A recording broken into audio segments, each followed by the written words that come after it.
In every listing of the poor, women and children in broken families were particularly prominent. British historian Paul Slack wrote in his research of poverty in Elizabethan England.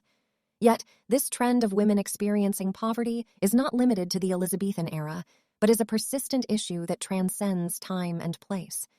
Due to various social and economic factors, women are more likely to face poverty than men, a phenomenon referred to as feminization of poverty by social scientist Diana Pierce. The Knaresborough Workhouse Daybook provides a valuable opportunity to examine the lives and work details of the poor in late 18th century England. Here, we incorporate a feminist discourse into our research of the collection, with a focus on shedding light on the feminization of poverty in history and the role that poor relief played in perpetuating gender inequalities. Workhouses had been an integral part of England's poor relief system since the 14th century.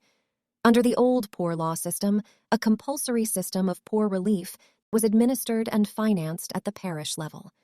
With a primary objective of minimizing the burden of poor rate imposed on the taxpayers by maximizing the productivity of its inmates, the Knaresborough Workhouse was established.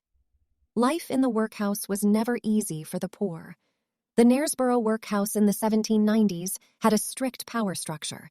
A master was employed to supervise the inmates and keep a written report of the day-to-day events in the house, as required by the parish overseers. The daybook is divided into two distinct sections before and after August 1791. The style of recording changed significantly with the arrival of a new master. To gain a deeper understanding of the daily life of those residing in the workhouse, particularly the female inmates, we have chosen to analyze the entries from August to November 1791.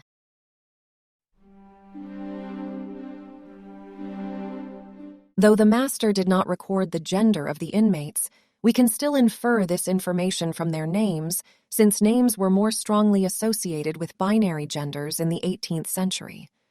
The data extracted from the daybook reveals a significant gender imbalance among the inmates.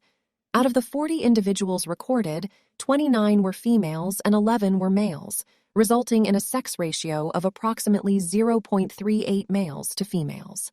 The same trend is also reflected in the age breakdown, as the master subjectively categorized the inmates into two groups: children and old people working in the house. It is worth noting that in this context, the term old people does not necessarily refer to the elderly, but rather to adult individuals who reside and work in the workhouse.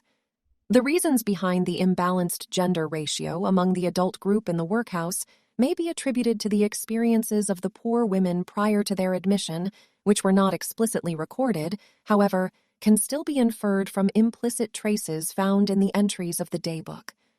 Of the 29 female inmates in the workhouse, 6 were adult women who had children with the same surnames with theirs living in the workhouse.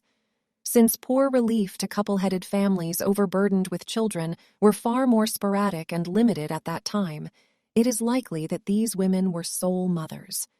Additionally, we have found another 4 individuals with the identical names with the female inmates in the workhouse were registered as widows in the Knaresborough parish burial records. These findings suggests that over half of the female adult inmates were on poor relief due to the loss of male breadwinners. The fact that 67% of young inmates were daughters of elder female inmates illustrates how poverty can persist over multiple generations, exemplifying the phenomenon of the feminization of poverty throughout the life course. Another significant group of recipients in the workhouse were elderly women with poor health conditions. For instance, one of the inmates, Jane Foster's, was recorded badly in bed in both of 14 and 15 September's entries. Later, on the 13th of October, the master wrote, "My wife and Nutty about washing clothes of old Jane Foster's and lying her in coffin." The demographic analysis of the inmates reveals a gender imbalance in poor relief within the workhouse system, reflecting the prevalent gendered nature of poverty during the period under study. Diana Pierce argues that poverty was a structural and systematic problem of power and inequality, particularly related to gender. She notes that factors resulting in the feminization of poverty include lower wages, limited access to education and job opportunities, discrimination in the workplace, and the responsibility for unpaid caregiving work. Upon analyzing the work undertaken at the Knaresborough Workhouse, it was found that textile-related tasks, specifically spinning, winding, and cotton dressing, were the predominant daily workload. This emphasis on textile work may be attributed to the traditional wool textile industry prevalent in Yorkshire during that time. The wage gap between men and women during the Industrial Revolution was so significant it could not be explained by differences in productivity. In Knaresborough in 1824, for instance, the wage ratio for weaving linen was 0.48 female to male. In addition to their textile-related tasks, it was found that the female inmates at the Knaresborough Workhouse were primarily responsible for housework and caring for children, while only one male inmate, William Brown, participated in teaching the children. This division of labor mirrors the household division of labor that existed outside the workhouse.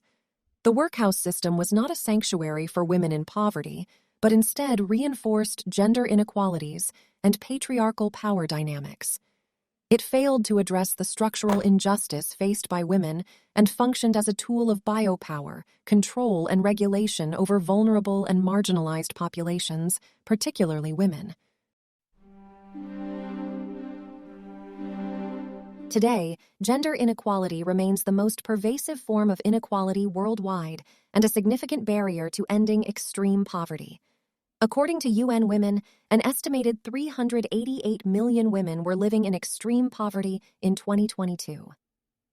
Learning from the tale of the workhouse, we believe that empowering women politically, economically, and educationally is crucial to addressing the feminization of poverty. The establishment of the Knaresborough cotton mill in September 1791 transformed the lives and work of the women in the workhouse.